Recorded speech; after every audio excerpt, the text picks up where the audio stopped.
Assalamualaikum dan salam sejahtera semua.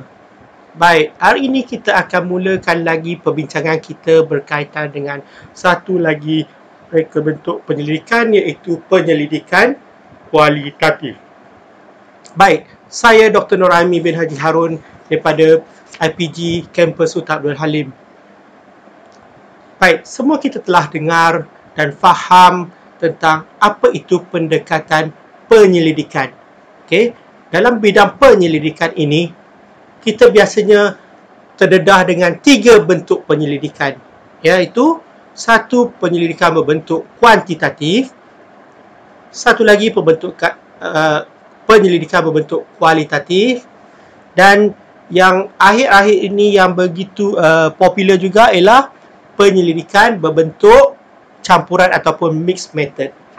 Jadi, hari ini di sesi yang pertama ini, saya akan berbincang berkaitan dengan penyelidikan kualitatif.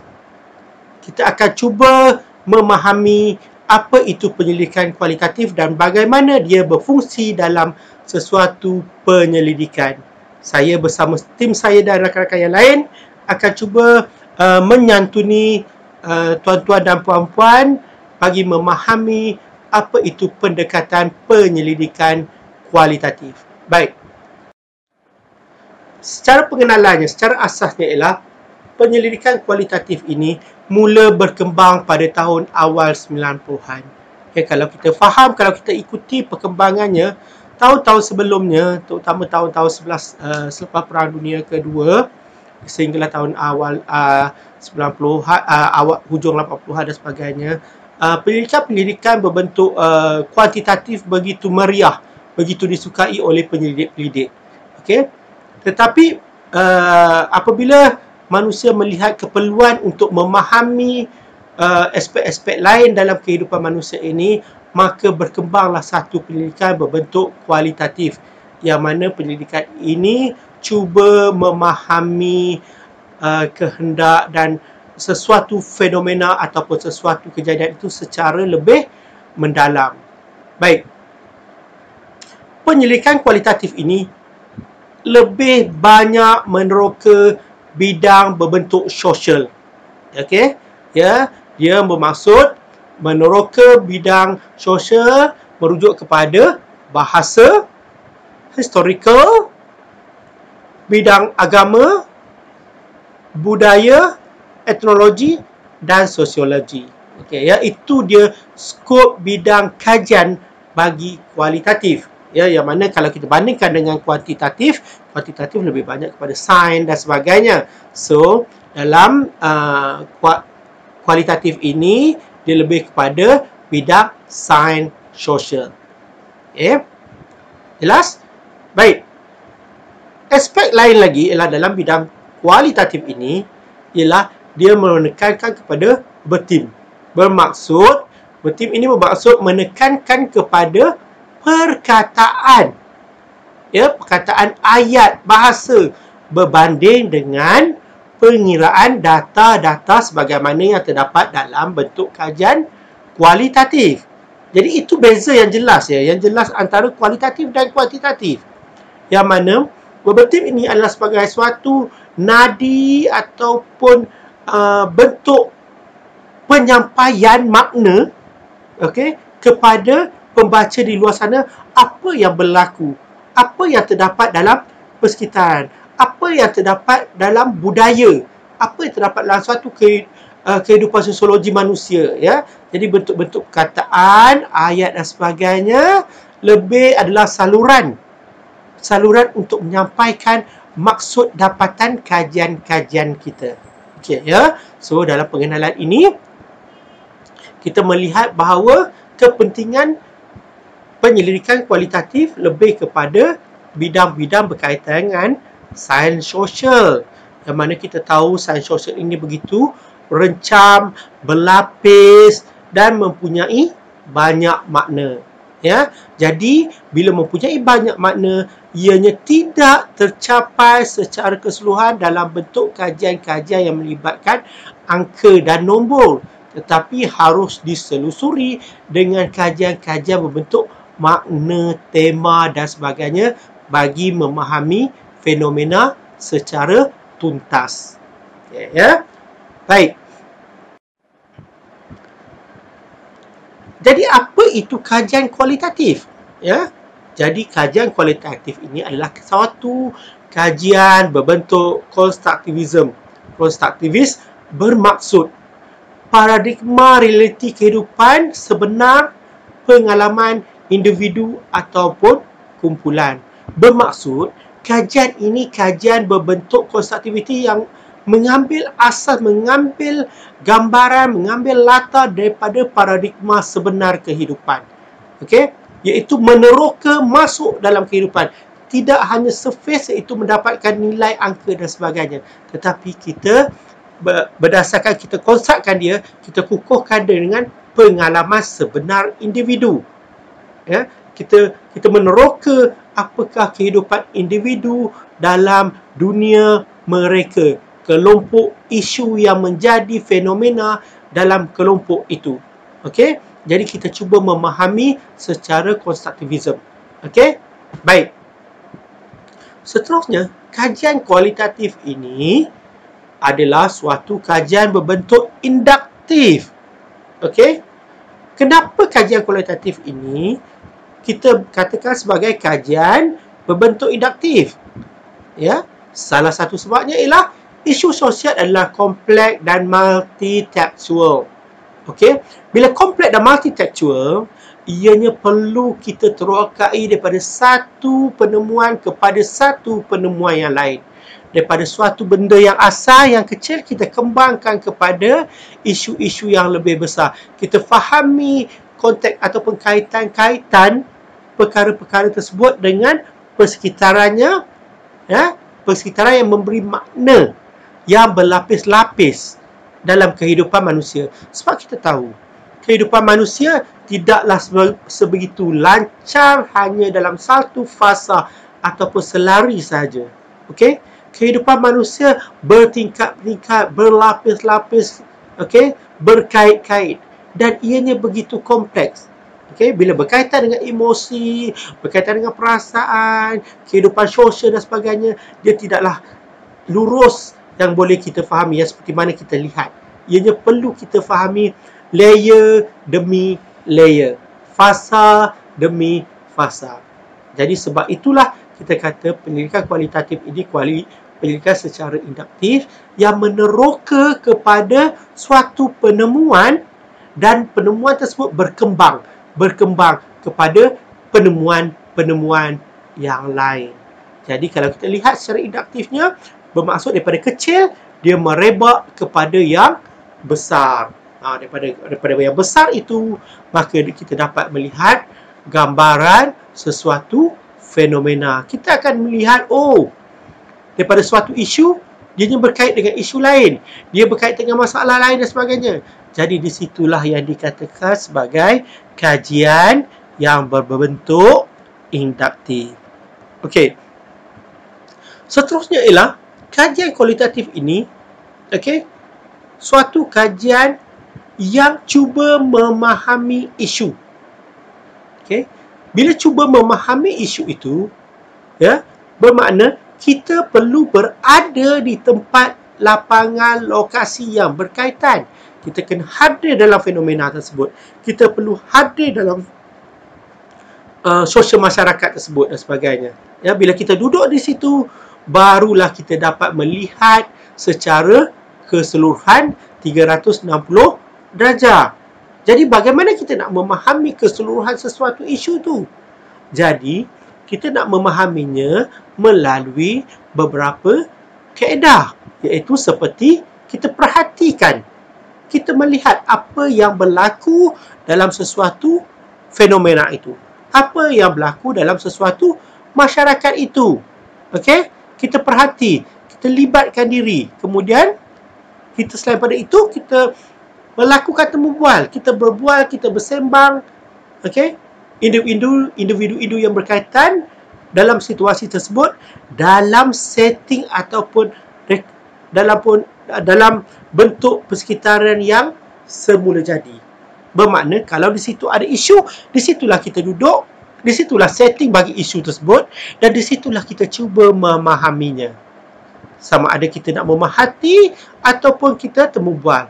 Sama ada kita nak terlibat sama pun boleh, tak ada masalah sebenarnya. Itu cara pemerhatian, ya. Jadi daripada pemerhatian sama ada kita melihat, terlibat sama, kita melakukan temu bual dan sebagainya, daripada situlah kita boleh kumpul maklumat-maklumat yang berkaitan untuk kita memahami apakah isu bagi sesuatu permasalahan tersebut. Ya. Jadi di situ kita faham secara keseluruhannya bahawa kajian kualitatif ini kajian berbentuk konstruktivism dan ianya adalah kajian yang dilakukan secara induktif, iaitu memahami isu dulu, isu utama, kemudian berkembang kepada isu yang lebih luas. Dan bagaimana kita nak memahami isunya adalah melalui pemerhatian, temu bual dan rujukan dokumen yang berkaitan dalam persekitaran semula jadi isu tersebut berlaku ataupun dalam persekitaran semula jadi bagi peserta kajian. Itu dia dalam bentuk kajian kualitatif, ya. Contohnya, apa yang terdapat dalam bidang-bidang kajian kualitatif ini? Kita tahu, kita kata tadi bahawa ianya berkaitan dengan sosial. Bila berkaitan dengan sosial, terdapat bidang-bidang kajian dalam antropologi, kajian kualitatif ini. Sebenarnya, banyak aspek bidang kajian dalam kualitatif ini. Tetapi hari ini, saya akan menyentuh 5 bidang kajian kualitatif, iaitu bentuk-bentuk bidang kajian kualitatif, iaitu salah satunya adalah berkaitan dengan antropologi. Antropologi ialah bagaimana kita melihat suatu kehidupan masyarakat yang berkaitan bagi kita memahami sesuatu isu yang berlaku. Antropologi ini adalah berkaitan dengan kita melihat bagaimana kehidupan sesuatu komuniti itu dalam persekitaran semula jadi mereka. Jadi antropologi ini memberi makna kepada kehidupan sesuatu kelompok sosial, ya. Jadi di sini bagi kita memahami apa itu antropologi ialah bagaimana kita melihat sesuatu kehidupan kemanusiaan, ya. Jadi apa itu antropologi? Antropologi adalah suatu bidang sains semula jadi yang mana ia melibatkan kemanusiaan dan sains sosial. Baik, matlamat asas antropologi ini adalah apa yang ditarik, siapa yang terlibat. Apakah ciri-ciri kajian-kajian antropologi ini, ya.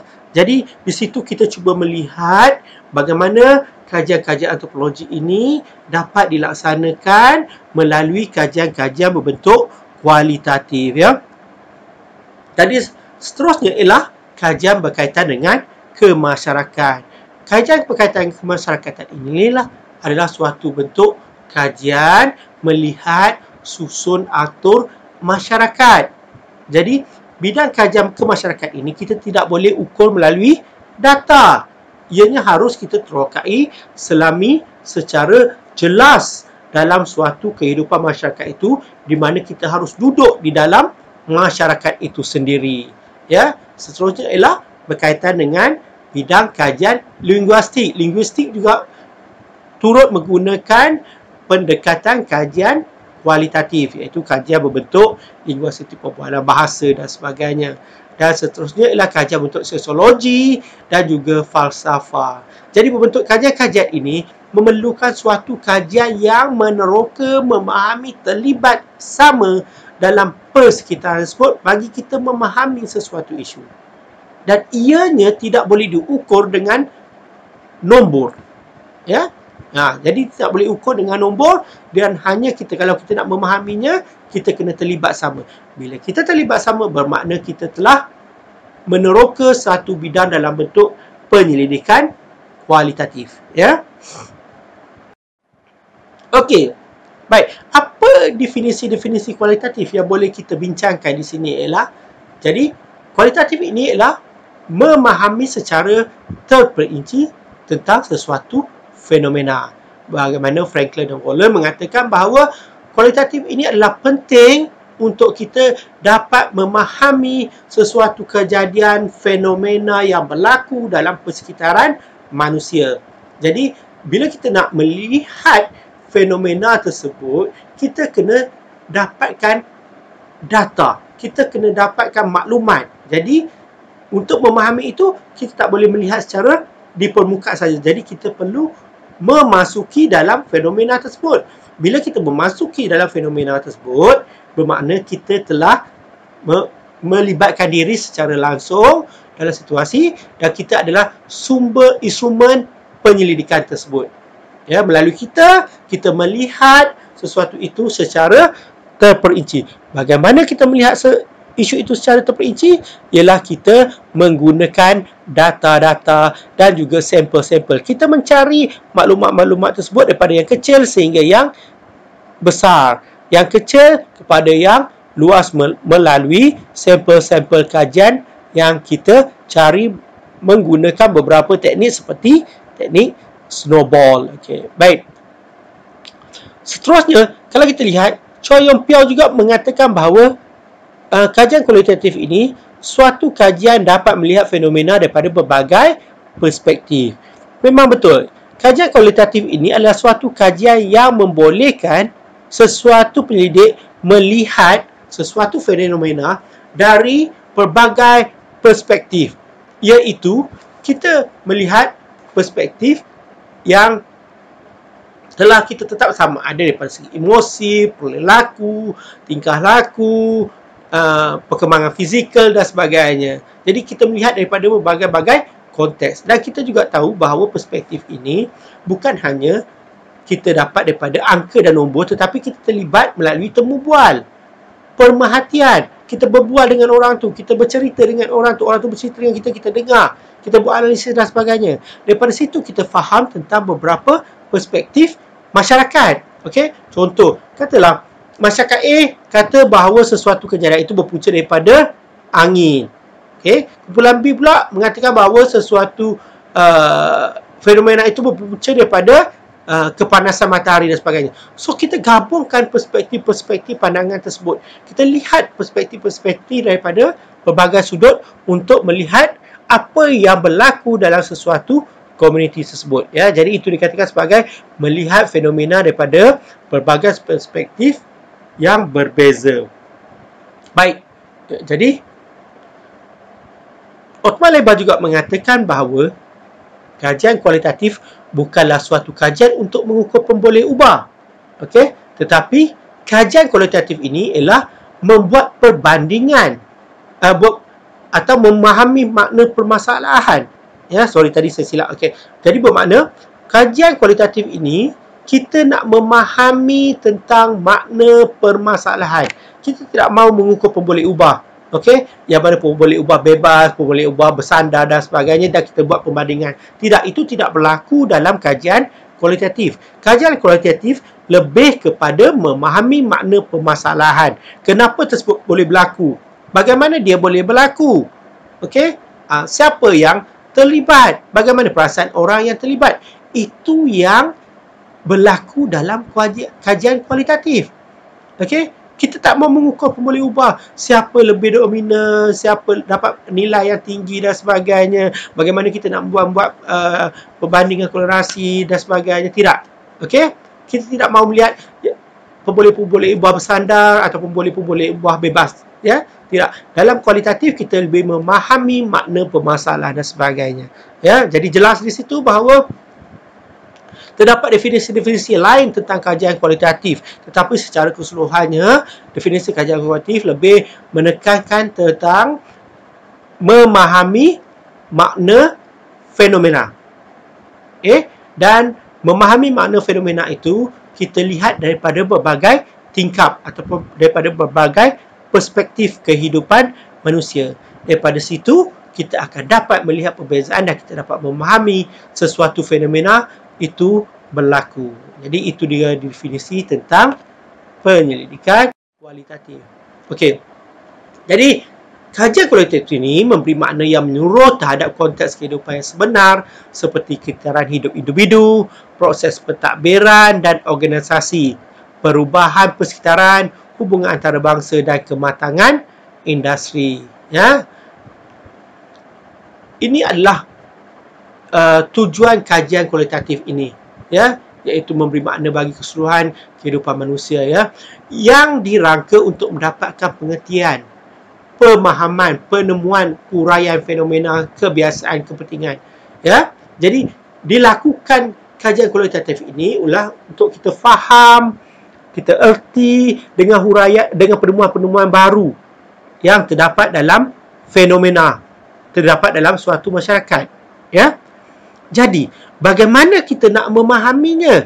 Bagaimana kita nak mendapatkan pengertian? Bagaimana kita nak selusuri ataupun bagaimana kita nak masuk ke dalam masyarakat tersebut? Nak dapatkan maklumat, nak dapatkan data dan sebagainya. Okey, jadi di sini biasanya dalam pendidikan kualitatif, pendidik kualitatif menggunakan teknik ataupun bentuk 5W dan 1H. Jadi apa itu 5W dan 1H? Iaitu konsep 5W dan 1H ini merujuk kepada what. Okey, what ini ialah dia bertanya apa yang terjadi dalam fenomena tersebut. Apa yang berlaku dalam fenomena tersebut. Okey, itu yang dikatakan sebagai what dalam 5W ini. Okey, apabila kita telah berlaku apa yang terjadi dalam masyarakat tersebut, apa yang sedang berlaku, kita tanya pula siapa? Who? Siapa yang terlibat dalam peristiwa itu? Siapa yang terlibat dalam fenomena itu?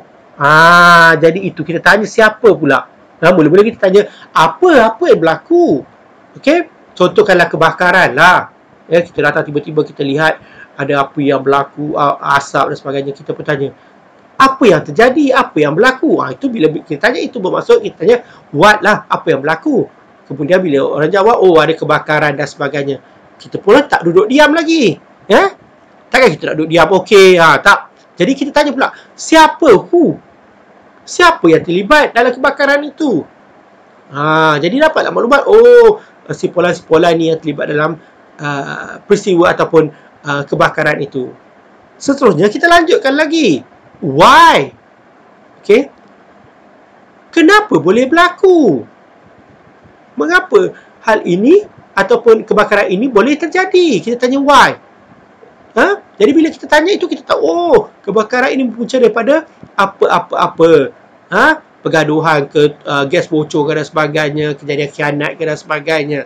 Jadi bila kita tanya apa dia, siapa yang berlaku, siapa yang terlibat dan kenapa ianya terjadi.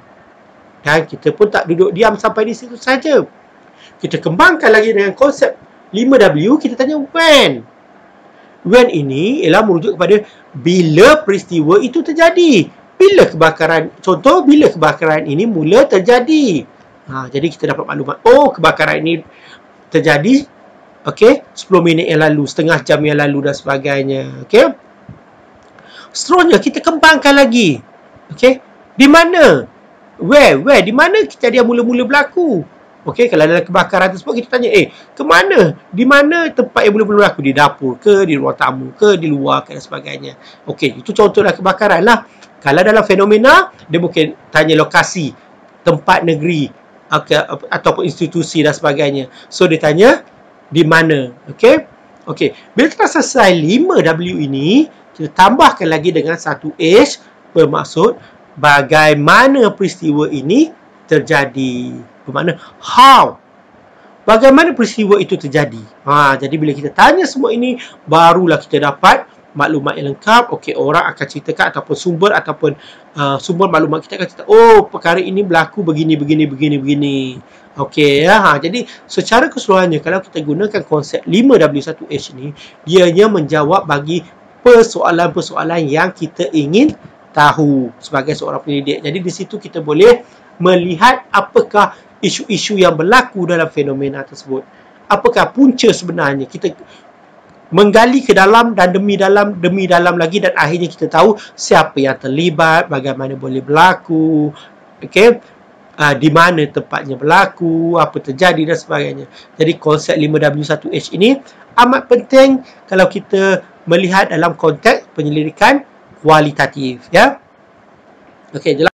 Jadi kita lihat pula kaedah penyelidikan kualitatif bertepatan digunakan dalam sesuatu kajian penyelidikan apabila kajian itu bertujuan untuk memahami sesuatu fenomena yang berlaku.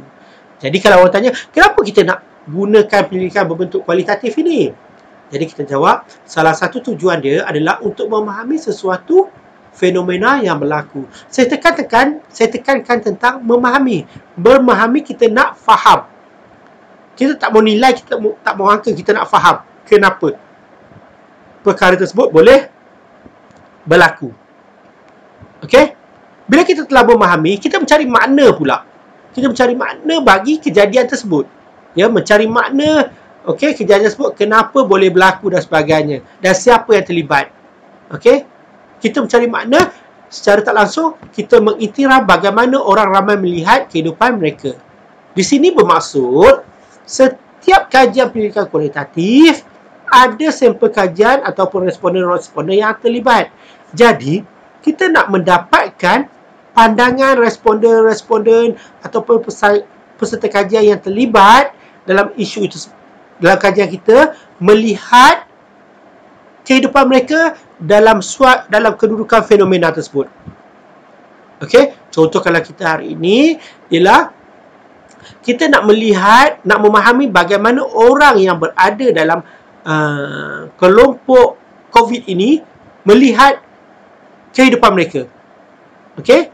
Dan kita lihat bagaimana mereka berusaha untuk hidup dan sebagainya, berusaha untuk sembuh dan sebagainya. Jadi dengan catatan, dengan kajian kita seolah-olah mengiktiraf bagaimana kehidupan mereka. Kehidupan kita, makna kita memahami, kita belajar tentang bagaimana kehidupan mereka dalam persekitaran fenomena yang berlaku. Jadi itu adalah antara salah satu kepentingan penyelidikan kualitatif. Okey? Dan seterusnya, penyelidikan kualitatif ini bertepatan sekiranya kita meneroka kajian itu secara induktif. Yang saya jelaskan tadi bahawa penyelidikan kualitatif adalah bentuk kajian induktif, yang mana kita melihat daripada satu perspektif yang kecil, satu sudut yang kecil, pada perspektif yang lebih luas. Dia macam torchlight. Kalau kita tengok, induktif ni macam torchlight. Bila kita buka switch torchlight daripada ruang kecil, muka cermin mentol tu, dan cahayanya berkembang begitu luas, ya, daripada kecil dan luas dan sebagainya. Bila berkembang begitu luas, jadi kita bolehlah lihat persekitaran yang lebih luas dan kita fahamlah. Ya, kalau dalam gelap, tanpa lampu yang bentuk induktif ini, kita tak faham apa yang nampak di depan dan apa yang berada di tepi kiri kanan kita. Jadi dengan penyelidikan induktif ini, kita dapat melihat perspektif yang lebih luas yang terdapat dalam masyarakat. Okey, baik. Selain itu, kenapa kita nak buat penyelidikan kualitatif? Ialah apabila responden yang terlibat adalah amat kecil. Berbeza dengan kajian kuantitatif, respondennya besar, sampelnya besar dan sebagainya, ya, banyak beratus-ratus dan sebagainya, berdasarkan kepada keperluan kajian lah. Tetapi dalam penyelidikan kualitatif ini, peserta kajian yang terlibat adalah amat kecil, ya, amat kecil, ya. Kita boleh kira lah dengan jari dan sebagainya. Kita lebih kepada memahami, kita bukan nak membuat hipotesis dan sebagainya, ya, tetapi kita nak memahami apakah isu yang ada dalam masyarakat tersebut. Jadi di sini bermaksud kajian kualitatif ini amat bertepatan sekiranya sampel yang terlibat dalam kajian itu tidak ramai, sampel yang kecil, ya. Jadi senang kita untuk dapatkan data. Kita selusuri sampel kecil ini sehingga dia dapat memberi maklumat yang banyak, yang kaya dengan maklumat kita, untuk kajian kita, ya. Jadi itu kepentingan bagi penyelidikan kualitatif apabila dia melibatkan isu-isu berkaitan 4 aspek ini, iaitu memahami sesuatu fenomena, mengiktiraf, okey, bagaimana individu melihat kehidupan mereka, kajian berbentuk induktif yang melihat perspektif yang luas, dan jumlah responden yang kecil. Okey, ini satu prasyarat bagi pendidikan kualitatif. Okey. Jadi kita lanjutkan lagi, iaitu kita melihat 4 ciri pendidikan kualitatif. Apa itu 4 ciri pendidikan kualitatif? Okey. Ciri pendidikan kualitatif ialah apabila usaha kita untuk memahami makna permasalahan manusia. Ya, kita membuat pendidikan kualitatif ini bertujuan kita hendak memahami makna permasalahan manusia. Selain pada itu, kita kena sedia maklum bahawa kajian kualitatif ini ialah suatu kerja kajian melibatkan kajian lapangan, iaitu fieldwork, yang mana kita akan turun ke lapangan, kita akan pergi tempat fenomena itu berlaku, kita akan memahami fenomena di tempat sampel itu sendiri, ya. Jadi ianya melibatkan kerja-kerja lapangan, dan seterusnya ialah pendidikan induktif seperti mana yang kita telah maklum tadi, ya. Dan seterusnya ialah ciri pendidikan kualitatif ini ialah produknya adalah pengkayaan maklumat. Okey, iaitu kita cuba mendapatkan berapa banyak maklumat yang ada yang berkaitan, okey, berdasarkan teknik snowball daripada sampel sekunder. Bermakna kita dapat kita korek lagi untuk kita memahami apa yang berlaku bagi sampel primer kita, ya. Jadi di sini untuk pendidikan kualitatif kita mendapat 4 ciri-ciri yang harus kita pegang, iaitu pemahaman makna adalah permasalahan manusia, melibatkan kerja lapangan, pendidikan berbentuk induktif, dan satu lagi ialah pengkayaan maklumat. Okey, baik, ini adalah penting untuk kita pegang untuk memahami penyelidikan kualitatif, ya. Baik, kita melihat pada seterusnya, kenapa kita nak membuat penyelidikan kualitatif? Mesti ada sebabnya. Jadi di sini kita melihat tentang justifikasi. Apakah justifikasi dalam penyelidikan kualitatif? Ya, salah satu justifikasi kenapa kita nak gunakan pendidikan kualitatif dalam kajian kita adalah mencari jawapan yang terperinci melibatkan sampel yang kecil. Kita nak cari jawapan kenapa perkara tersebut berlaku. Ya, kita selusuri, kita masuk dalam kumpulan grup subgrup tersebut. Ya, kita tahu bahawa sampel kajian kualitatif ini tak ramai. Jadi secara tak langsung kita boleh masuk, kita boleh terlibat, penyelidik boleh terlibat sama dalam sampel-sampel kajian kualitatif sebab sampel dia kecil, dan dengan sampel yang kecil kita mudah melihat secara luas, ya, untuk mencari jawapan secara detail, secara terperinci dalam suatu fenomena tersebut. Ya, okey. Justifikasi yang kedua kenapa kita menggunakan kualitatif dalam pendidikan ialah kita nak lihat bagaimana manusia berfikir dan memahami sesuatu perkara. Jadi kita nak melihat apa yang mereka fikir, apa yang ada dalam kepala mereka. Okey?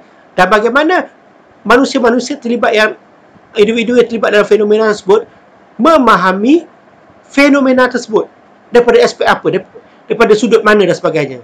Jadi di situ kita perlu gunakan penyelidikan kualitatif. Ya, kita bukan nak dapatkan angka berapa orang dah terlibat dan sebagainya, tidak. Tetapi kita nak memahami apa perasaan, apa yang difikirkan oleh sampel kajian dalam penyelidikan kita. Okey. Seterusnya ialah justifikasi kita nak buat untuk kita pilih penyelidikan ini berbentuk kualitatif ialah kita melihat struktur dan proses sebagai suatu fenomena, iaitu kita melihat sesuatu kejadian yang berlaku itu adalah suatu bentuk ke arah wujudnya suatu fenomena. Okey? Jadi kita lihat proses ini perlu kita fahami untuk melihat suatu picture ataupun suatu fenomena yang lebih besar, ya. Jadi di sini kita melihat keperluan justifikasi penyelidikan kualitatif ini ialah untuk kita melihat struktur atau proses yang berlaku dalam sesuatu fenomena tersebut. Okey? Kalau kita ambil dalam isu sekarang ini, bagaimana sesuatu fenomena, fenomena penggunaan gadget. Okey, kenapa penggunaan fenomena gadget ini begitu berkembang sekarang, begitu menonjol. Okey, dan apabila kita nak memahami fenomena itu tersebut, kita kena lihat proses di belakangnya, struktur yang berlaku di belakangnya, iaitu penetapan kerajaan, pengajaran berbentuk PDPR dan sebagainya. Jadi daripada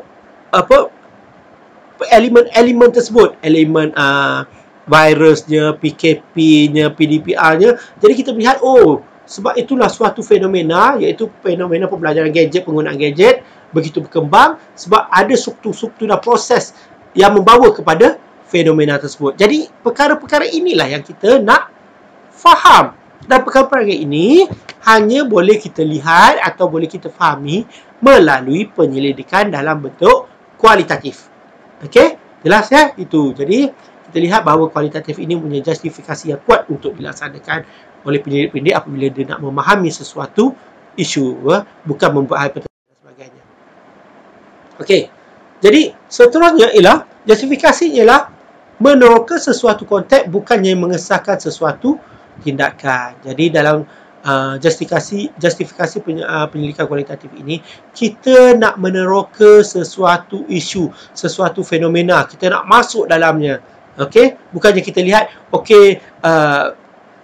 tindakan dia betul berdasarkan kepada nilai markah dan sebagainya. Okey, ramai orang menyokong, tak ramai, sikit orang menolak dan sebagainya. Okey, bukan kita nak tengok itu. Kita nak melihat apakah budaya dalam konteks tersebut.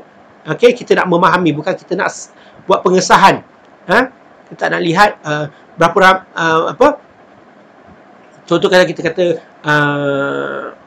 macam mana, kalau kita kata suatu dapatan tersebut, kita bukan nak melihat dapatan A itu lebih bagus daripada dapatan B, tetapi kita nak melihat, nak meroka kenapa dapatan A itu bagus dan kenapa dapatan B itu tak bagus. Kita bukan nak melihat perbandingan nombor, tetapi kita nak memahami. Kalau kita nak melihat perbandingan nombor, senang. Dapatan A mencapai 100%, dapatan B 50%. Okey, jadi bermakna dapatan A lebih banyak jumlahnya ataupun amountnya daripada dapatan B. Okey, tak, kita dalam kualitatif kita tak melihat sebegitu. Kita nak melihat, memahami kenapa dapatan A boleh dapat 100%, sedangkan dapatan B hanya 5%. Itu dia konsep dia dan sebagainya, justifikasi dia untuk kita memilih kualitatif. Okey, seterusnya ialah justifikasi kita memilih kualitatif ini apabila pengumpulan data dilakukan di tempat yang spesifik bagi memahami isu secara mendalam. Bermaksud kita pergi ke tempat-tempat yang spesifik itu. Kita pergi ke tempat fenomena itu berlaku.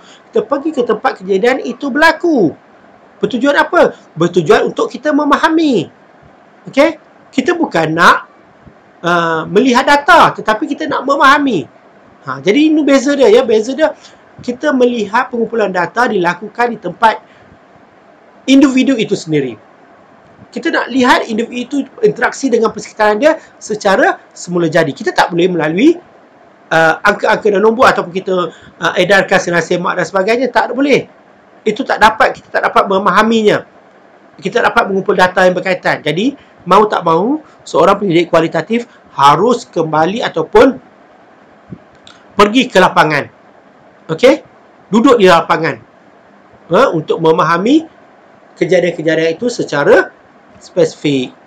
Okey, baik. Seterusnya ialah, kenapa kita melihat kualitatif ini ialah, kualitatif ini memerlukan penyelidik bersikap natural. Bermakna, dalam kajian kualitatif, penyelidik adalah instrumen kajian. Bermaksud, penyelidik yang menjadi sumber data. Jadi, apabila menjadi sumber data, daripada perspektif dia, dia harus bersikap natural lah. Dia tidak boleh mempengaruhi dan dipengaruhi. Okay? Bila dia berada di lapangan, penyelidik adalah neutral dan dia harus fokus kepada bentuk tujuan penyelidikan dia. Tidak boleh merasa empati ataupun simpati. Sebab dia akan mengganggu penilaian penyelidik itu sendiri. Dia akan mengganggu emosi. Bila mengganggu penilaian, bila mengganggu emosi, itu penyelidik dalam sesuatu kajian kualitatif, ia secara tak langsung mempengaruhi data. Dan data tersebut tidak telus. Jadi, sebagai seorang penyelidik untuk mendapatkan data atau maklumat yang lebih jelas dan sebagainya, kita haruslah bersikap natural. Okey, saya sebagai contoh lah.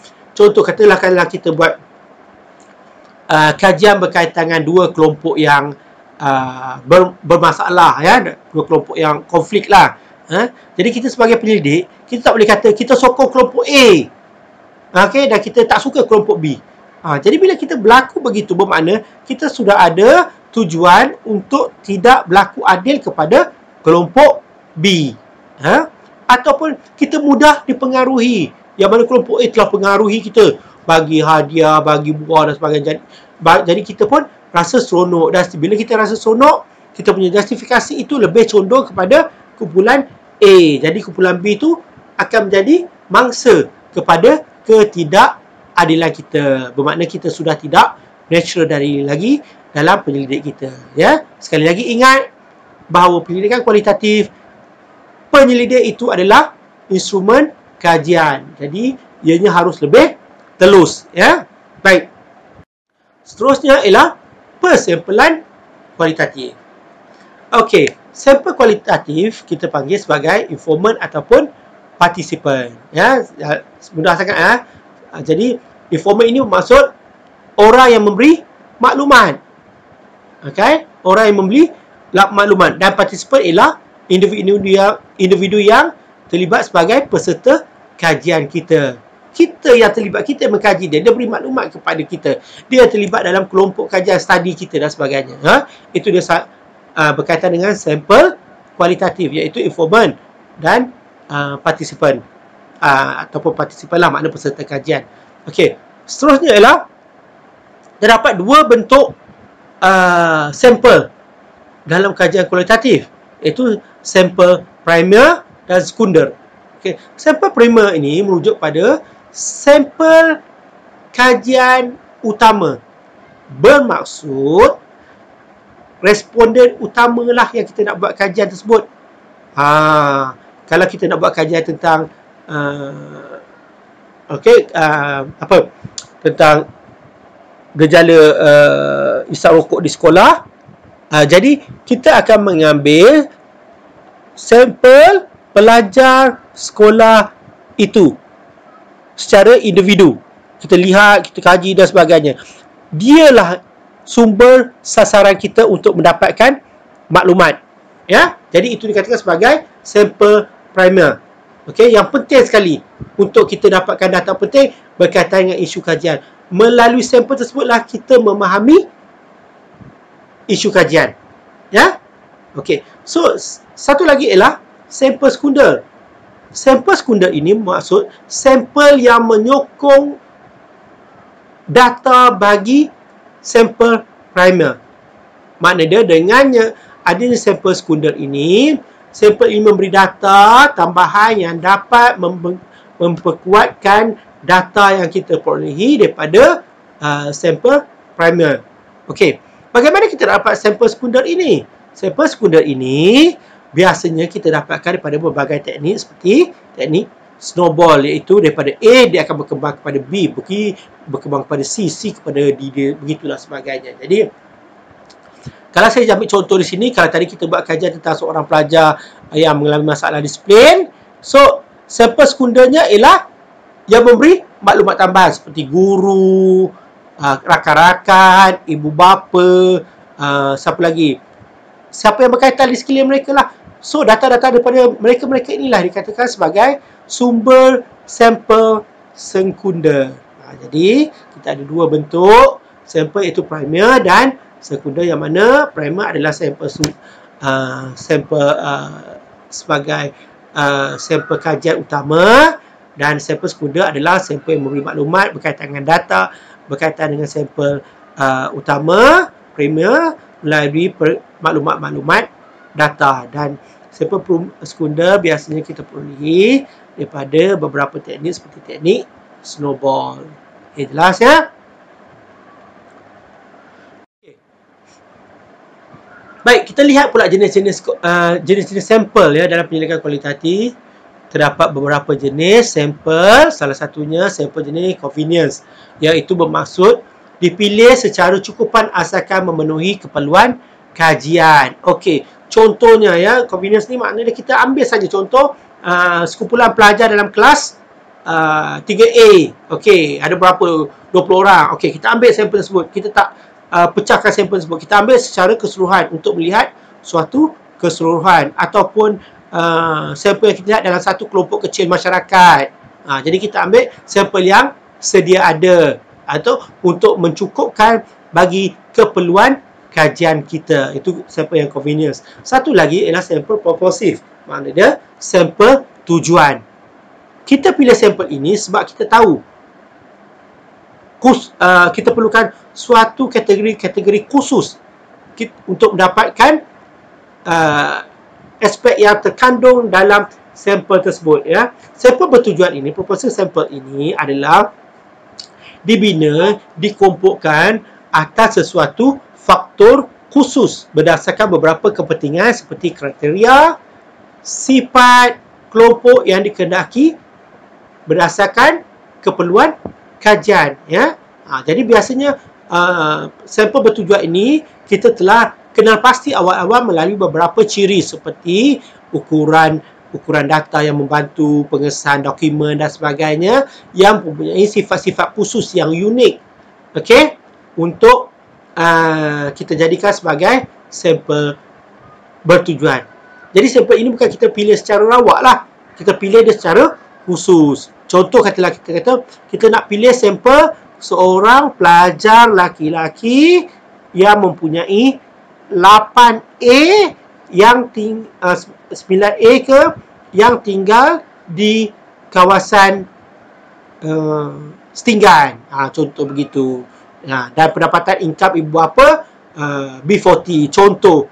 Okey, jadi kita pilih secara khusus. Macam di convenience tadi kita ambil satu kelas tu, kita kira pendapatan ibu bapa berapa, tinggal di mana dan sebagainya. Kita nak lihat satu kelompok yang sedia ada untuk kita dapatkan peserta kajian kita. Contoh kita kajian ini memerlukan 20 orang murid. Jadi kita ambil lah murid. Okey, contoh murid prasekolah ke apa dan sebagainya. So kita ambil dapatan sampel-sampel tersebut sebagai suatu peserta kajian kita. Okey, satu lagi ialah jenis sampel ialah kita ambil sistem sampel secara sistematik. Okey. Sampel secara sistematik ini kita pilih berdasarkan kluster yang telah kita bina bagi menapis yang hanya benar-benar layak untuk dijadikan sampel. Bermakna kita kelompokkan dia. Kita kelompokkan. Okey, kelompok kita nak ambil kelompok pelajar wanita yang memperolehi berapa A contoh. Okey, kita tapis. Okey, yang tak ada 7A, 6A, 3B ke tak boleh dan sebagainya. Okey, jadi kita rankkan, kita kategorikan.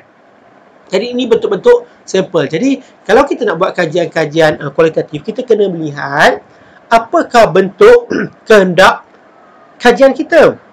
Okey, kita nak melihat secara khusus berdasarkan sampel bertujuan ke ataupun sampel secara sistematik yang mana kita telah tetapkan suatu pemeringkatan kelompok tertentu untuk dia layak menjadi sampel dalam kajian kita ya. Jadi kita lihat, kita telah tahu bahawa jenis-jenis sampel dalam kajian kualitatif terdapat 3 iaitu convenience, purposive dan sistematik bagi kita memilih sampel bagi kajian-kajian berbentuk kualitatif ya. Okey. Seterusnya kita lihat kepada jumlah sampel ya. Kita lihat kepada jumlah berapa ramai jumlah sampel dalam kajian kualitatif ini. Okey. Kalau kita tahu dalam kajian-kajian lain begitu ramai ya. Ada ukuran data, ada ukuran jumlah sampel yang tertentu, pengiraan jumlah sampel tertentu. Tetapi bagi kajian kualitatif ini telah ditetapkan bahawa tiada peraturan penetapan jumlah sampel secara khusus. Okey, secara khusus ya. Tetapi jumlah sampel ini bergantung kepada pengkayaan maklumat, information rich, sehingga mencapai tahap tepu. Kita kejarlah, kita trokellah, kita buatlah snowball seberapa ramai yang kita boleh dapat sehingga mencapai tahap tepu. Tahap tepu ini bermaksud apabila kita pergi kepada sampel yang tertentu, maklumat yang diterima tetap sama. Kita pergi yang A pun tetap sama, yang B juga mengatakan isu yang sama, C juga mengatakan isu yang sama. Itu bermaksud kita telah mencapai tahap tepu.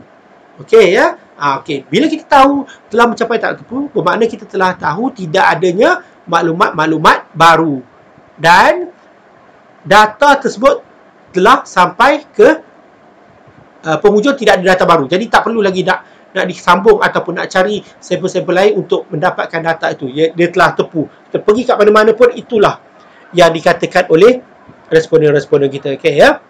Jadi kita akan lihat nanti berapa jumlah, tidak ada penetapan. Kita boleh 5, 10, 15, 20, walaupun setengah penyelidik ada saja menetapkan sehingga 25 ya. Ada yang 7, ada 8 sebagainya. Tak kisahlah, tak ada masalah lah. Tetapi tidak ada penetapan secara khusus, ianya bergantung kepada keperluan penyelidikan dan information, perkayaan maklumat ya. Perkayaan maklumat sehingga mana kita dapat memperoleh maklumat-maklumat baru. Di situlah kita cuba selusuri jumlah sampel tersebut sehinggalah mencapai tahap tepu. Okey. Jadi bila begitu, jumlah dalam kajian kualitatif ini, jumlah sampel ataupun sampel tidak boleh representatif daripada populasi dan tidak boleh digeneralisasikan kepada dapatan kajian lain. Dalam kajian kualitatif, sampel-sampel yang kita ambil tidak boleh mewakili seluruh kelompok yang ada. Okey? Ataupun tidak boleh mewakili kajian-kajian seumpamanya yang lain. Okey ya, contoh katalah kita ambil dapatan daripada kanak-kanak tadika di sekolah A. Jadi dia tidak boleh mewakili, dapatan tersebut tidak boleh mewakili keseluruhan kanak-kanak di keseluruhan Malaysia, contoh.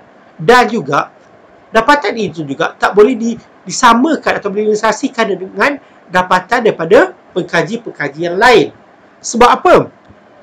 Sebab dalam kajian kualitatif dia bergantung kepada persekitaran. Okey, lokasi dan sebagainya, masyarakat, persepsi masyarakat dan sebagainya. Contoh, kalau katakanlah kita buat kajian di suatu tempat A, walaupun kita katakan sampel sama tetapi persekitarannya tak sama, jadi dia tidak memberi makna dan tidak boleh digeneralisasikan bahawa dapatan dengan kajian A adalah sama dengan dapatan kajian B. Tak boleh. Ya, dia tidak boleh digeneralisasikan. Baik.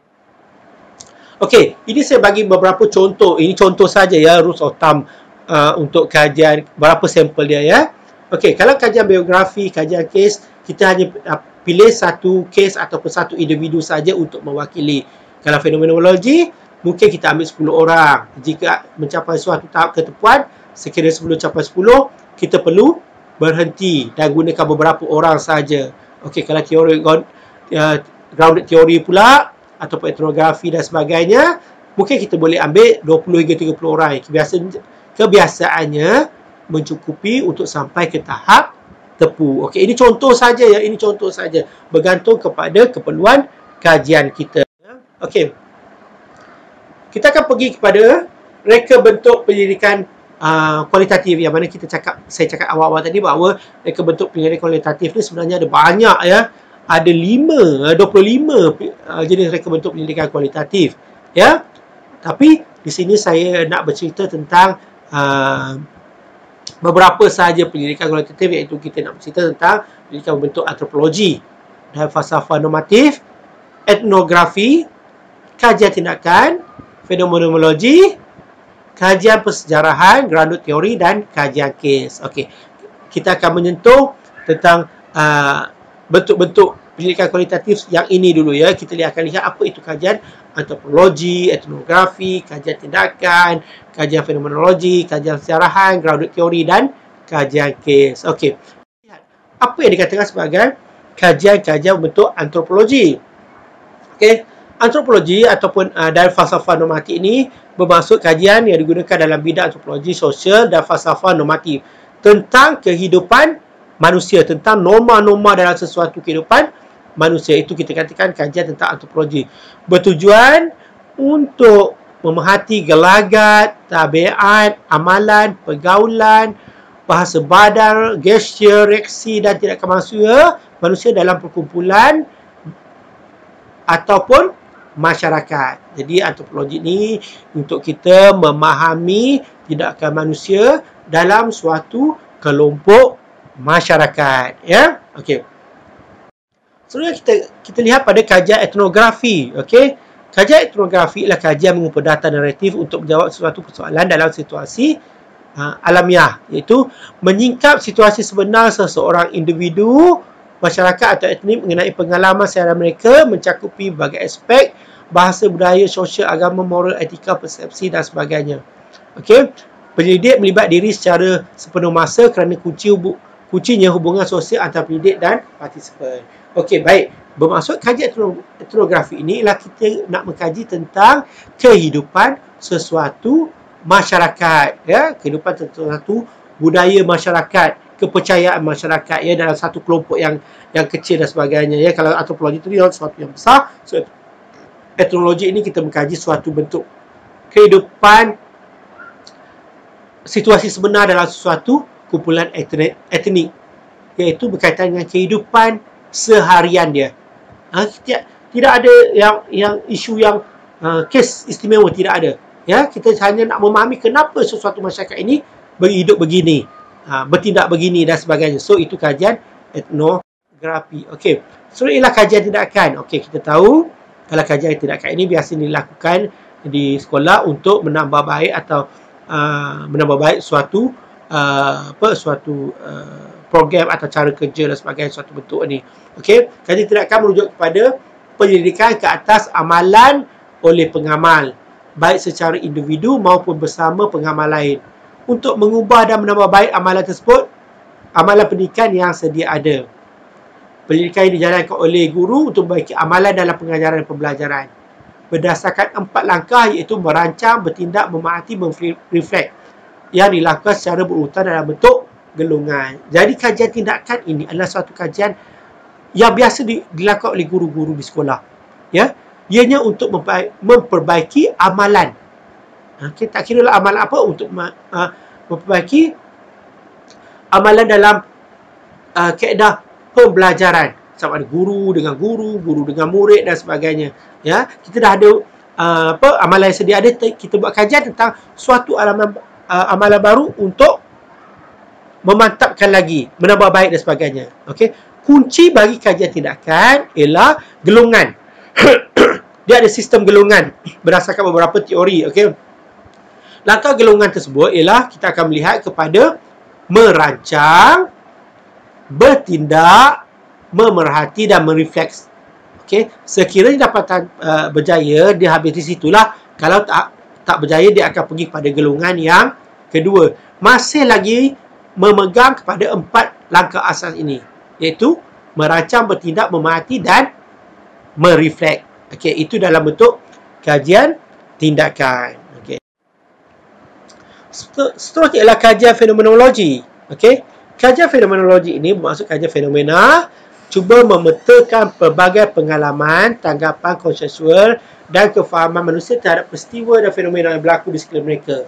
Okey, penyelidikan mengenai hubungan manusia dengan dunianya. Okey, dan menjadikan pengalaman sebagai suatu objektif kajian. Okey, tujuan kajian adalah untuk menghuraikan sesuatu fenomena yang benar-benar dilihat dari kacamata seseorang tentang pelbagai pengalaman yang dihadapi dalam suatu fenomena. Okey, ya. Jadi di sini maksud kita nak melihat perspektif bagaimana manusia melihat suatu bentuk fenomena. Okey? Jadi kita nak memahami, contoh kalau sekarang musim COVID dan sebagainya, kita nak melihat perspektif bagaimana frontliner melihat suatu fenomena COVID ini. Frontliner kita melihat tugasan, tanggungjawab kehidupan mereka dan sebagainya, ya. Jadi kita nak melihat suatu fenomena dalam kehidupan dari kacamata seseorang. Okey, kita lihat pengalaman dia, kesusahan dia dan sebagainya. Itu yang berlaku dalam kajian-kajian berbentuk fenomena. Okey, ya. Kemudian kajian persejarahan, ya. Okey, kajian persejarahan ini merujuk kepada kajian mengkaji, memahami dan menjelaskan kajian yang lampau.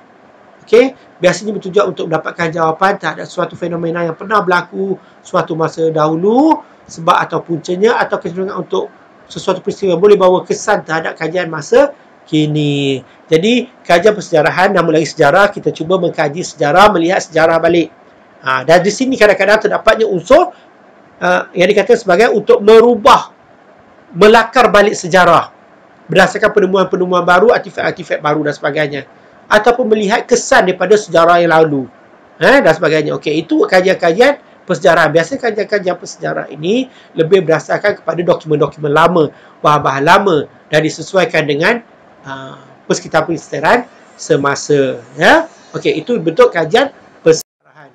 Seterusnya ialah grounded theory. Ialah ini kajian yang berbentuk kita nak membina ataupun kita nak mencipta membentuk teori. Okey, dalam kajian-kajian yang ada, biasanya kita menggunakan teori. Kita menggunakan teori, tetapi dalam kajian kualitatif ini kita membina teori. Okey, teori dibina berdasarkan kajian-kajian kualitatif, iaitu kajian-kajian lapangan. Baru terbinanya teori. Okey, grounded theory merupakan sebagai sebuah pendekatan pengkajian di mana data lapangan menjadi sumber formulasi teori. Okey, bermaksud pendidikan yang menggunakan teori yang muncul kemudian di saat atau setelah data lapangan dikumpulkan. Okey, jadi data tersebut menjadi dasar pembentukan teori. Dengan kata lain, teori berasal daripada data-data di lapangan, on the ground. Oleh sebab itulah disebut grounded. Pilihan grounded membuka potensi lahirnya teori-teori baru kerana data lapangan bersifat dinamis dan terus berkembang, sedangkan teori yang sudah mampan cenderung untuk tetap. Jadi mana-mana teori yang ada ni, terbentuknya teori yang ada ni, dia tidak boleh terbentuk sendiri. Terbentuknya teori-teori yang telah digunakan pakai oleh pengkaji sarjana-sarjana ni asalnya dibina daripada kajian-kajian berbentuk kualitatif. Jadi kajian-kajian berbentuk kualitatif inilah yang memungkinkan terbentuknya teori, sebab dia berasaskan kepada lapangan.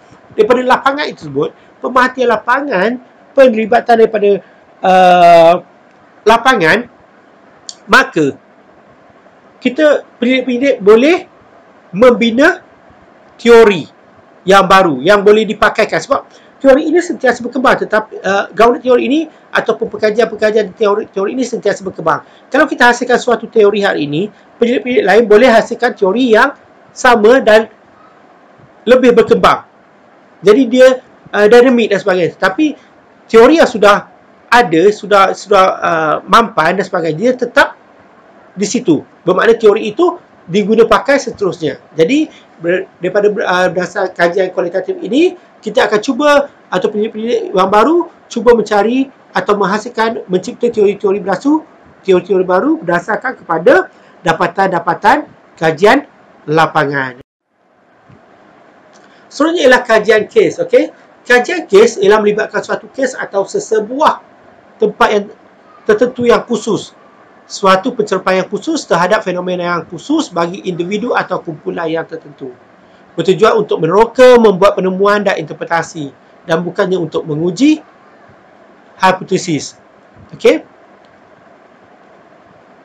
dalam kajian kes terdapat beberapa kajian kes seperti kajian kes intrinsik dan kajian kes berbagai kes, iaitu multiple case atau berbagai tempat lapangan multi-site studies. Contoh kajian kes ini ialah suatu kajian kita melihat suatu fenomena itu ataupun suatu isu dalam kes-kes tertentu yang unik. Okey, kalau tidak dia akan jadi biasa, akan menjadi kajian fenomenologi. Tetapi disebabkan adanya berlaku kes, maka tempat itu secara khusus telah menjadi lapangan bagi kajian untuk memahami fenomena kes tersebut. Jadi kita telah boleh meneroka, contoh katalah kemalangan di traffic light. Okey, banyak kemalangan traffic light di traffic light, di persimpangan traffic light dan sebagainya. Tapi ada sebab sesuatu yang punca yang kita melihat suatu kemalangan traffic light itu lain daripada yang lain. Jadi di situ kajian kes itu adalah penting untuk dilaksanakan di situ. Okey, iaitu kita buat kajian kes intrinsik, iaitu satu tempat itu kita buat secara mendalam.